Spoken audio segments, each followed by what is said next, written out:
Introducing our next talk. We're going to learn how to connect with the space between lives where you're in direct communication with your soul. This is the reincarnation preparation space where the life you agreed to live is planned.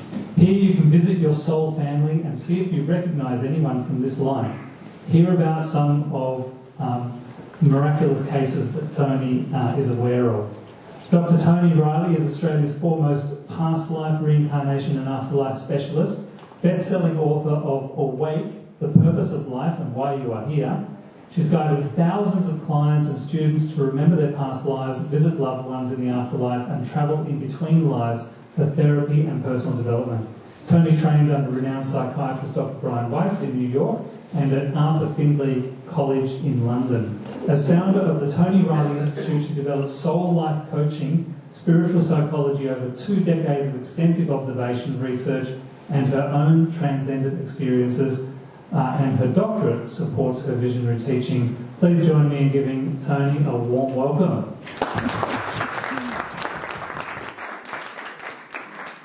Thank you. Thank you. Hello, everybody. I'm very happy to be here and talk to you today. These are my notes. I'm going to probably just not even bother with those. I note the thread of past lives that follows on from what Richard was talking about, which I found extremely exciting to hear. My specialty started with past lives, actually, with my own experience of having a past life experience. And from that moment, I knew that I hadn't made it up. And from that moment, no amount of science or doubt of anyone else's could have changed that for me. So there was an inner knowing, I suppose. And it became my passion. And the passion for me is about how can we integrate this into daily life? How can we make this life better? I mean, we're here as people now, and I think a lot of people get excited and maybe even a little carried away with what's going on the other side. It's like we need to make the most of being here as well. So what happened when I first started working with people?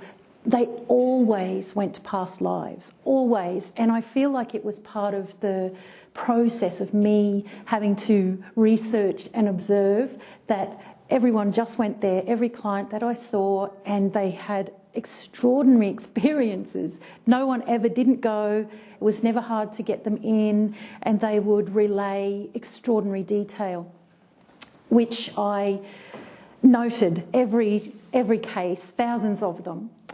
But over time, what happened was the past lives faded out a little bit, and then I would get presented with people going to the in-between life phase. And to backstep a little bit, before I started a lot in the between lives, I had read the Michael Newton books, which are Journey in Souls and Destiny in Souls, and of course he had outlined the between lives area in a very human-y way. Like, I think that people kind of need it in a human fashion to be able to digest it. So I was aware of that. But what happened within my work was people would go to the most important healing space when they'd done past life regression, which is when they die. Always the death scene, and then what transpires after that, which essentially is they are fully accessed to their soul, who planned what they're doing here. So therefore the answers that came for them, or the healing that arrived for them, was so relevant and pertinent. They might only get one word, but it meant everything because it's coming direct from their soul. So what would happen after many past life regressions? People would start to go in between lives, and they might start to see some white light, and they would go into it, or you would ask them to go into it and find out what was going on. And what would happen there was, it was even more extraordinary than the past lives, because the feeling of being in that space was indescribable. The past lives can be very, well, almost like you're there, but it's very human. Whereas when you go in between lives, it's completely energy. And so the feeling is different, and it's really indescribable in human terms, actually. So when people would go there, I never followed the Michael Newton process where you would go and meet your soul family, or you'd have a little rejuvenation, meet the soul family, see what the elders said, because he's got a process that he follows. But for me, it was a bit more intuitive, where they might even be going themselves and telling you where they were going and what was happening. But what always happened was so relevant for them in their life and what they needed to know now. Sometimes also people would, I call it streaming, but we could call it channeling. They would be streaming these extraordinary messages that maybe only I heard, and the recorder, of course, captured them, or if I were teaching students, then the students would get to hear these amazing insights as well. So the between life space has been just a place where the most extraordinary healing for now takes place. And the reason that I wanted to talk to you about it today was there seems to be such an insurgence of near-death experiences that people talk about. And I've been on a few podcasts this year that they focus around the near-death experiences. So the difference, as I see it, is a near-death experience is a spontaneous visit home, whereas a between-life visit is a facilitated one. So that's the way that I see it. And I noted with when people are talking about their near-death experience, it's very personal to them. Of course, there's threads that are the same, the way that it feels and how incredible it is there, and all loving, and maybe there's nothing to see because it's just energy.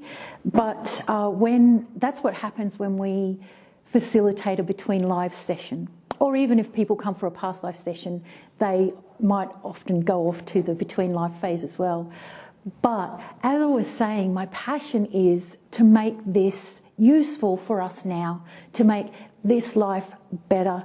And what happens in that space is not even just that we have this transcendent out-of-body experience with our soul and in this extremely energetic field or force, but other things can happen in that space as well. And the afterlife is also something that's really critical for our process on life as we're living, because one of the biggest things that I've noted that is the critical turning point in our lives is grief. So at one point or another in our life, we will experience grief, and not just sadness, and we don't know what will set it off either, but it comes to a time where the grief is so extreme that we have no control over it, and you can't pick yourself up out of it, actually. It's like you're going to the depths. But what happens when we come through that process, which can take years, but when we come through it, we're different. We're still us, but we're different. And the way that I see it is we are much more compassionate, both for ourselves and certainly for other people, because it's one of those things that we can't really grasp the depth of it until we've experienced it ourselves. So for some people, this grieving process can happen when they're little. For some, it can happen with the death of someone. It can be from the death of a pet. It can be what we also hear sometimes as the dark night of the soul, which is really an own personal awakening where you realise you did this to yourself. All of the trauma that you've experienced. I mean, as far as our insecurities, because they are something that causes a lot of our troubles in life, and it can cause us a lot of grief when we realise it was all about us, and the grief can be extreme. But what I was getting at is grief in the form of losing someone who dies is so huge, obviously, because we're people and we're all we have all either experienced someone close to us dying, we're going to die, but death is such the critical end of our life. But what happens is when it's causing people grief, for them to be able to visit with their person in the afterlife, it's just extremely healing for them. So this was another thing that happened in that in-between phase, is people would spontaneously, I suppose, because they'd come for past life regression, but their passed over person would come and visit them. And in the early days, I was none the wiser, because they'd come for past life regression. They hadn't told me that anyone had just passed, or they were grieving or upset or anything like that. So, but it came a time after the between life phase where we had the afterlife phase, where people would come along with their loved ones visiting. So what happened from all of this is we were able to develop processes to be able to facilitate these experiences for people. Always with, from my perspective anyway, with a healing element involved for them. Whereas actually it doesn't really matter, even when people come along because they want to, out of curiosity, discover either who they were in a past life or who's our soul family, who I've been here with before, which they can do in the between life phase, or if they want to visit someone who's passed that's important to them, or that is going to be helpful for them or healing for them to meet with. So those three areas of transcendent experience are the thing that I just love to speak about, to facilitate, and to discuss with people, well, on any level that they wish to go or choose to know more information about.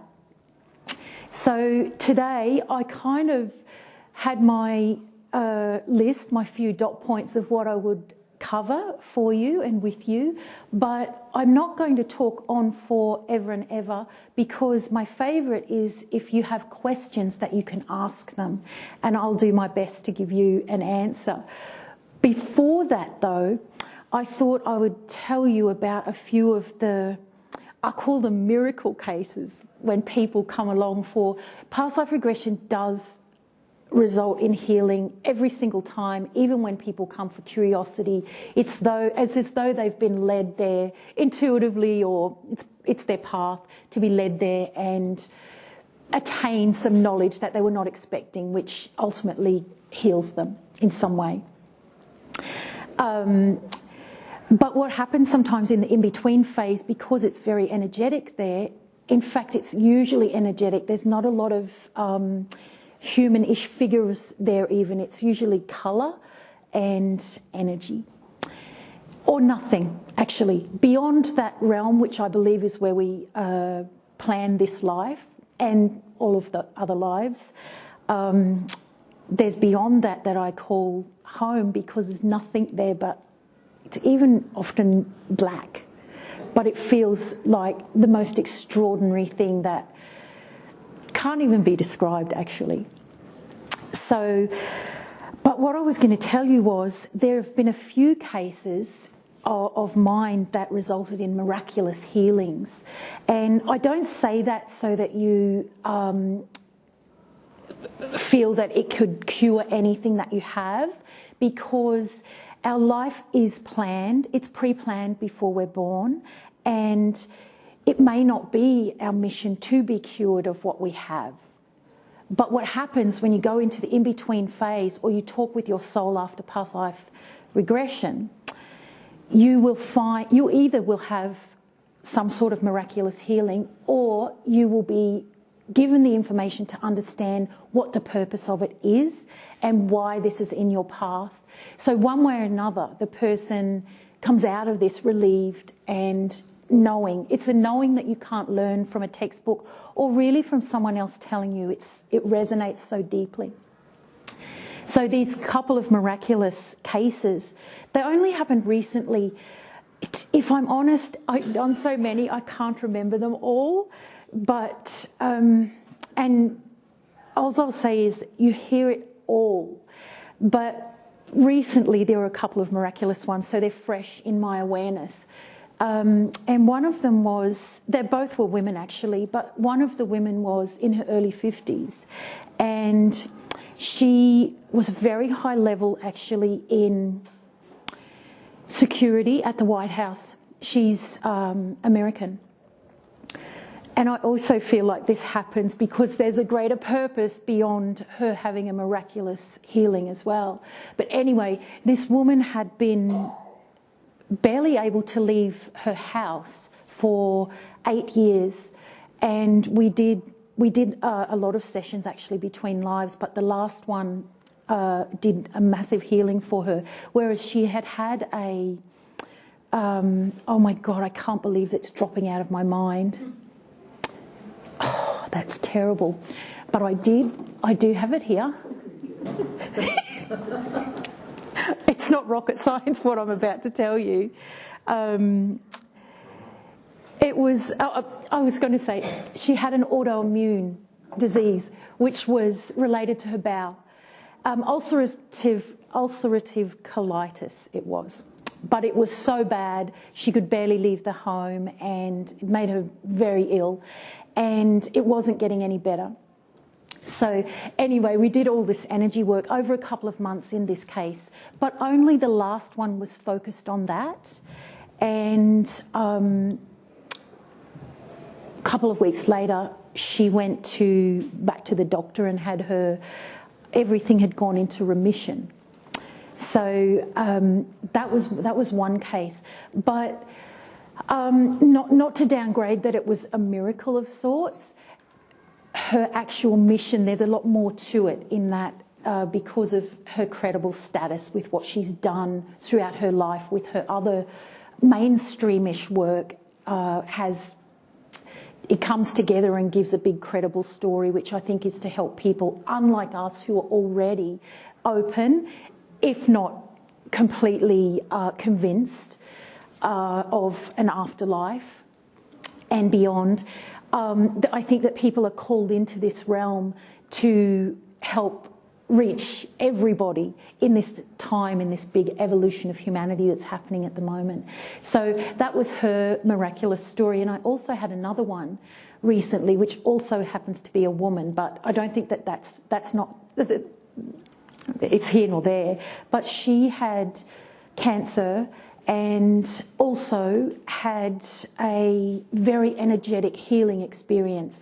And I suppose it's not dissimilar to Reiki if you're into any of that or you've had that type of healing. But when you're in that between life phase, usually you can see in your mind the colour and the energy, and of course you can feel it, which is the ultimate. The feeling, and it might be that waves of coloured energy are moving over your body and through your body. So anyway, with this second lady, she also got her all clear back after her energy adjustment, energy healing, energy adjustment. So that's what we do whenever we do a past life regression. At the end, we'll always do an energy adjustment. And if people go in between, usually when they go in between, it's not even prompted. I don't have to prompt it as the facilitator, it just happens. So it's as though they're called there because it's part of their path to have this healing or this experience. So that was why I wanted to talk a little bit about the in-between phase. But a few other things that I like to talk to people about is our lives being planned, mainly because part of my work over these last nearly 20 years was to create a new sort of psychology, spiritual psychology, if you like.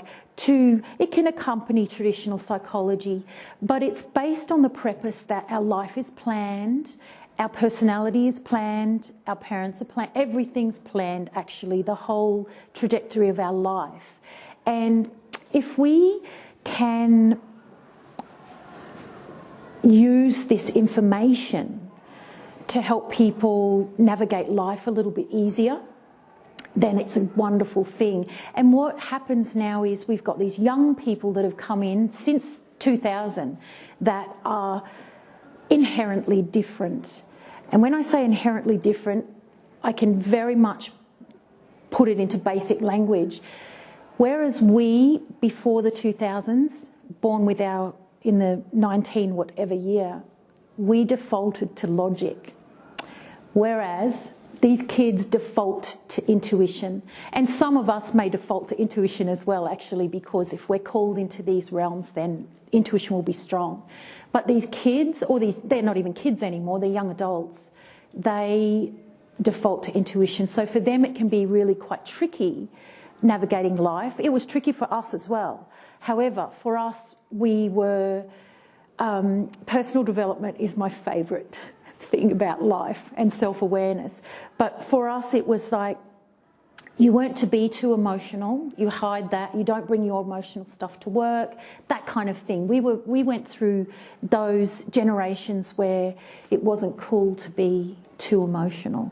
Whereas these kids or these young people, they can't help it. So for us, we had to work through life and get to a stage where we were vulnerable and we were getting okay with being emotional. Whereas for them, they come in emotional, and it knocks people for six if they're not used to highly emotive people, because for some people it's still uncomfortable. But so what happens is we can essentially help them be a bit more logical in their life. That's my very based down version of the changes that can be made and that we can incorporate into psychology for the coming generations or the newer generations, but it will also work for us too. So aside from that knowledge of what our life is planned to do, a lot of people, I notice, cannot believe that they could possibly have chosen the shit that happens in life. But actually life is messy. It is messy. It's meant to be. And we come here, from my observations, I also can base that down to, we come here for the human experience, which is to experience emotion and the senses that only a body can feel: touch, taste, sound, hearing, all of the things that only a body allows us to have. Because once we leave this body, everything that happens here stays here. So hopefully I'm not digressing, but I think there's a lot of fear for people of what's going to happen to them in the afterlife, and in particularly around suicide and things that religion has indoctrinated us with, to believe what's going to happen afterwards. But none of it's actually true. The moment the soul leaves the body, when we die, it's straight back to the beautiful, pure energy. So I feel like if we can talk about this and incorporate it more into daily life, we can come to accept the challenges that people are facing and feel less victimised ourselves by what's happened and what is happening to other people around us, and be a little bit more, have a more aware view of what's actually happening, or search for the deeper meaning. And this is one of the exciting things about the young people that are born now, is they seem to already know. It's so exciting to talk to them, because I know personally, I have kids that were born in the 90s, but it's the 2001s that really change everything. But their friends would come in, and of course they're three kids, they're all different, but their friends and them, the conversations they have and the things that they know already, and I'm like, what the hell, that took me till I was 50, or that took me till I was 40 to even slightly grasp these concepts, but they know. So they're also very open. I think they come already knowing that where we come from, that's what happens, and that's why we're getting these kids. I mean, obviously for a long time we've had kids that can recall their past lives and they say things to their mum, or like we've heard with Richard's talk even. and the work of those people like Jim Tucker. But the kids now, it's just almost like if you've got a kid or a grandkid, they're probably going to have a story or more, because it's just so real and true to them and not even weird. So I think what's happening is people, the parents of them, I guess they're millennial actually, of these new kids. They already were a little bit tipped towards these realms being normal and natural and real, whereas they still maybe don't get it exactly. But I think what happens as the kids come in, as parents, you already want to do what's best for your kids. So even if they didn't get the kid and the kids said this, they're much more likely to want to explore it and not ridicule it, which is what often happened back in the day for our generations. So it's really just about the evolution of humanity and how, well, we're all, navigating the path. But back to the between lives and planning, something I notice that people do a lot is they obsess with what's going to be next, what's happening next. And it's almost like, oh, don't worry about that, because you really try and make the most of what you're doing here now. Because we're going home, it's going to be wonderful when we get there. And there's just so much to do here to make the most of. And I think something that happens also when you go in between lives is you realise that there is purpose to absolutely everything that's going on. And that means all the unrest that's going on in our world and what is all over the media, it's all has a deeper meaning and purpose. And I think what happens is people can stop feeling anxious about it and worrying about things that stop them living fully, because they've got this knowing that there's a purpose to it and life goes on. So they'll get this feeling or this knowing for themselves, but it permeates through their existence, and then also the way that they or we interact together. So it certainly changes us to go in between, whether it's spontaneous, which would be a near-death experience, or actually it doesn't have to be a near-death experience. People have it spontaneously without nearly dying. But again, the between life facilitated session is the same thing, but you don't have to nearly die to go visit home. Yeah. So that was what I wanted to talk to you about, the between lives. I'm going to just check in case I've forgotten anything that I wanted to cover. And, there were a few stories I wanted to tell you. They're in line with when people get these ideas of how things are there and here, actually. And we're inherently controllers. It's probably, it's the human experience. We control... we control everything, and it's difficult to surrender to that there is a plan. But one of the things that I think people find hard to fathom is when they have, I think they love the fact that they have a soul family or people that they come back and incarnate with over and over again, and they do, or we do. But what they can't bear is the people that cause us the most trouble or hurt us the most in life are usually in that group, because we've come here to do these, to have a human experience, and that involves emotion. So that is why when people sometimes go in between lives and they are presented with their soul group, soul family, whatever you would like to call it, but their energy, these energies, and they might recognise someone that they really don't get along with now, maybe hate even. And I can tell you a little story actually just to help you understand what I mean. I had a client who was, he'd come for past life regression because he was heartbroken. And anyway, his session transpired and he went off to the in-between lives, and he had a terrible relationship with his dad. He was gay, actually, and it was all around that. Terrible relationship. They were separated, not speaking or anything. Anyway, when he went in between and saw his dad was in his group, his soul family, he's like, what's he doing here? And they're like, you're still quite conscious when you're in these spaces. But it was hard for him to accept. But what happens after you're presented with that reality is there would be a change in him after, where you start to think more deeply about, well, how can this be?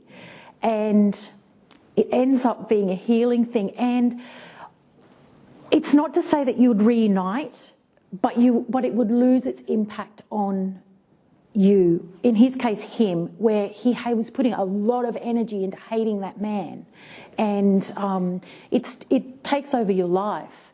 So what happened from there, or what happens from that kind of experience, is that will be released when you realise there was more to it. So that's a little soul family story. I think there's lots of stories I could tell you, and you're welcome to ask me questions about it.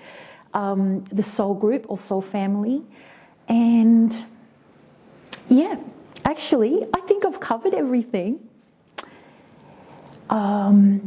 One thing I wanted to say is, when you're communicating with your soul in past lives, in between lives, when you're in the afterlife, that feeling that you feel is probably what I could describe as truth.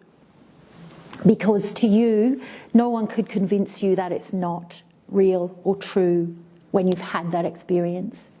So I always say, these days anyway, personal experience trumps logic and science. It trumps everything, actually.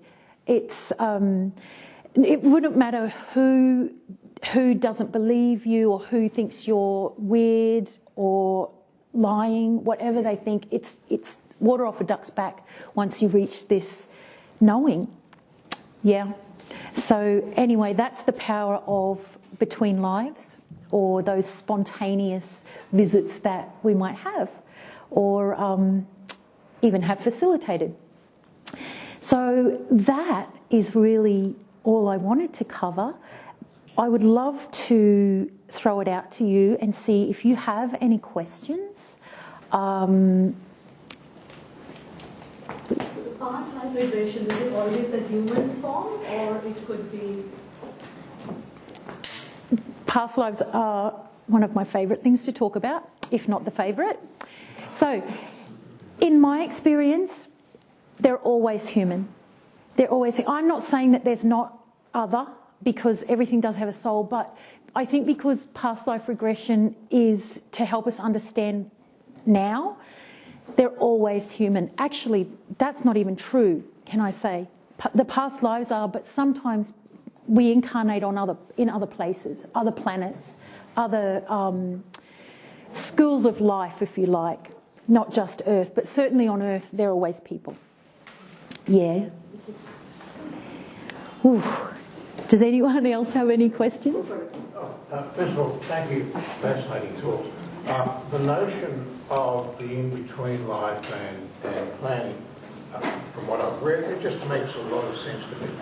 The one phenomenon that I still have difficulty getting my head around is, what people like real sociopaths who just seem to get pleasure out of killing, is that what's the planning process for that? Okay, so I think this is what people tend to do, is go to the worst case scenario, but it's a really interesting thing for us to cover. So everything that happens in life is to invoke an emotional experience, and what happens when we see a sociopath, for example, and the chaos that they're causing, and then maybe the chaos that's caused by the people they cause turmoil to, it ripple effects out, causing a whole lot of emotional turmoil, and that is the purpose of why everything happens, actually. Yeah, it can be a little bit hard to digest, but that's the thing. So it's an interesting question. Oh, and I wanted to say, you spoke about birthmarks on here, and I didn't know the case where the lady had put a mark on her father, and then the kid came back with that. I found that gorgeous, but also something that I've come to notice in the people that are regressing and when they're streaming, or what I'm observing is that the lives are all connected. So in past life regression, they're not, you don't see them in sequence. You go to the ones that are going to help you understand something now. But it seems that there's a sequence to each life that we lead. And I feel like the birthmark story that you covered is testament to that. Yeah, and most likely even the story behind that is to help humanity go, there's got to be something in it to help people realise that there's more. Yeah. So, yes. You mentioned early on that sometimes in between life states that people come through with lots of insight. Can you explain a little bit more about what type of insights they're likely to talk about? Oh, okay. So I can't quote word for word, but they'll be streaming something that's inspirational, or streaming something about how life works, what's happening in humanity, what the purpose of this is or that is. So it will be those kinds of things that I think what we see is, someone mentioned the Seth books not so long ago. So that kind of channeling that channels that sort of information, it's that kind of thing that comes through. Yeah. So not usually personal. It's not usually personal. It's like this thing that's meant for, everyone to hear. Right. So they're not predictions per se. They're more enlightenment. That's interesting. No, usually it's more enlightenment rather than predictions. Having said that, though, when people have between life or any transcendence, so past life, between life, or go into the afterlife, you can find out what's coming up if you're allowed to know. If you're allowed to know, then you can find out what's coming up. Just off the back of that, how come, well, in my experience, I perhaps haven't researched it properly, but can people, when they're in that state, can they go to a future life? Is it always a past life? I mean, they most certainly can, but I think that, and it could be because of the body of my work wasn't about what's happening next, that what I found in my therapeutic process was if they got to go future, it was a bit forward in this life. So like if I was doing it, I might see in 5 years' time, and it would be because they might be, let me give you an example, they might be obsessing about a partner that has left and they're not getting back together, but they can't get on with their life. So what might happen in the session is they get a glimpse into the future and see that, well, either they're back together, which is what they want to see, or they're not coming back, and it clicks something in them and allows them to naturally let go and then start to live again. So that's really the extent of future lives. Having said that, though, when you do a group regression, you can take people into the future. You can literally facilitate it, and each person will get what they are given to do with the future lives. So yeah, you definitely can have a look. And just depends what you're, I say allowed to see, because everything is planned. But I think with a group like this, and certainly the people that come to my training, they usually get some insight or glimpses, even into the between lives. They all seem to get to go there, if not for long, go to get the feeling and know what it's like. Yeah. Yes. More of a practical question, I guess, about the process of regression, but you're probably aware that some people tend to be more easily hypnotisable, a small percentage of the population, versus people who find it quite difficult, and I'm one of those. So,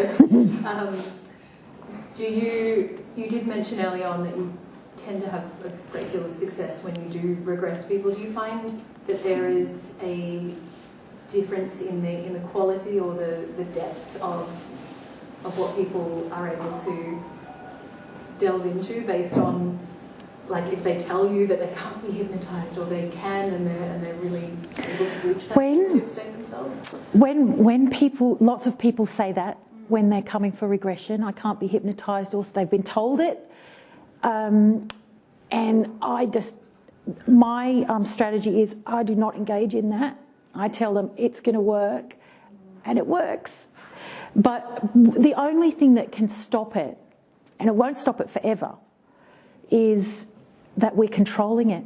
So we're not relaxing enough, and we're not giving up control. So that's the only thing that can stop it. Otherwise, we can all access those areas. I tell you what does happen sometimes. People come, they're hell-bent on seeing a past life, or, for whatever reason, and they might go in between. And sometimes that's not as visual or as everyday as a past life is. So, but it's actually a more powerful experience.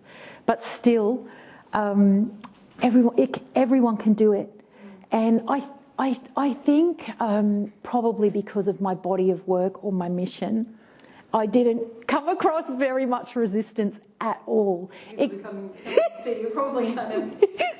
Yeah. So they would come along. They do. A lot of people do say they can't be hypnotised, or they fear it, and they still can. In fact, one of the most exciting things is when you get a skeptic, not even a believer. And sometimes back in the day when I used to be in the media, and it was really much less mainstream than it is now, and they would send someone along to be regressed, so truly so they could make fun of it. And what was really exciting was those people always went in, and they would be giving you these prolific recollections.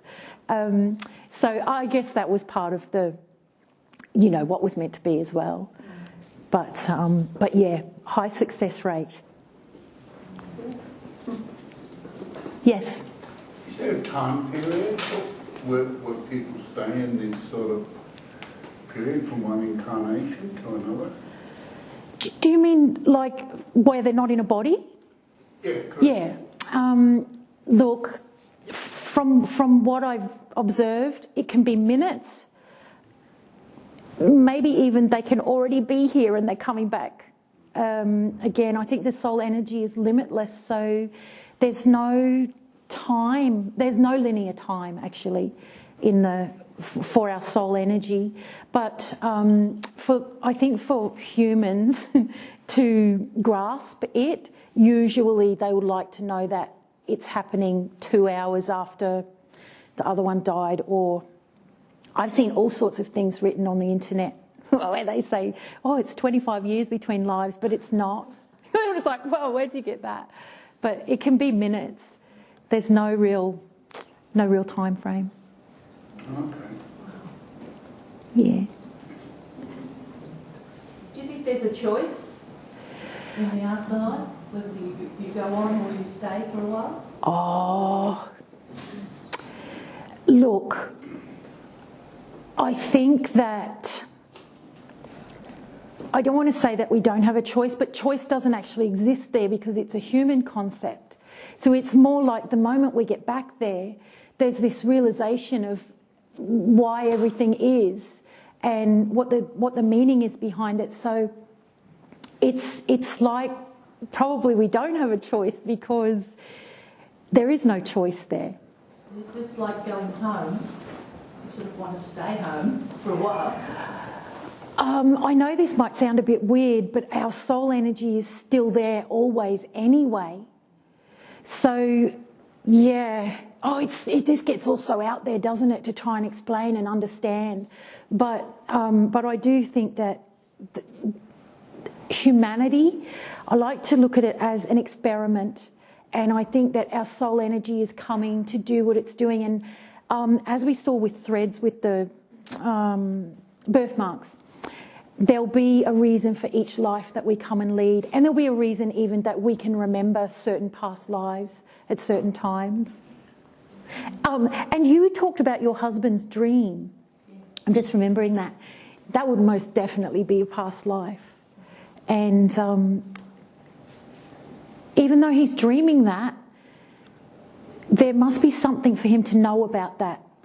And that's what you get if you go into past life regression, so that it stops. And then he can understand why was that. He, as we said before, he writes in Hebrew and Aramaic, and he doesn't speak either of those languages. When he's asleep, he walks in his sleep and he writes in those languages. And we have terrible trouble analysing what they say. So if anybody can speak Hebrew or Aramaic, please come and see us. And that dream seems to tap into that era. That's just the coolest thing. Well, come and talk to us afterwards. You can give us your It's so exciting to me because before I did past lives, I did not know anything about history, and to be honest, I still don't. Really retain it all, but obviously there's times in history when people documented those things, and to have your husband coming back and writing those things down now in a foreign language is just wow. And there has to be a great reason for that to happen. But even the fact of it coming out and where people are going to know about it, it's like it reduces doubt in people. And so you and he will have a pretty special mission with that. Amazing. Yeah. I have one question. Yes. So you're saying that reincarnation is an infinite process? Okay, can I tell you, I don't know if it's infinite. From what I've come across, I'm sure it will run its course at some time, a long time away. But I do think we do keep coming back. We're coming back again. Okay. You haven't asked yet? You go first. Well, just following on from your question and the question back there, do you think some of these questions that are very difficult to answer, like can you spend a bit more time there, or does this process continue indefinitely? Do you think the issues in answering that stem from the fact that we can only see this from a three-dimensional, time-limited perspective? I mean, maybe it's ongoing, and also it concludes all the time. And I think that really only changes when people have some sort of transcendent experience. That's why I say it trumps everything, because we can be interested and believe it even by reading people's research and everything, but to feel it and know it is next level. Okay, so something you said before, how there's an aspect of us that always exists in that in-between life state. Do you think that ties into the fact that we are multidimensional beings existing on many levels at once all the time, in the eternal present, and when you look beyond the scope of duality, there's only one spirit moving for everything, so there's actually no separation, there's only one creator, and that's all of us, so I am you, you are me, and we are everything in a way. Yes. You said that so beautifully. Can I tell you, it does my head in. Yeah. It does my head in. It's quantum thinking. Yeah, it is. It is. You got to use a lot of parts of your brain to kind of... Yeah. And in human form, it's hard. Yeah. But truly, when you're there, in the beyond home, you know that we're all the same and everything. There's no levels. There's no hierarchy. There's nothing like that. So it has to be that what you say is true. It's just that I think for me, being a human and the mission being the past lives and healing trauma now, it's it's just easier to stick with the linear parts of, the human-y kind of looks into these topics. So I think my time's nearly up, but does anyone have another question? Yeah, I do.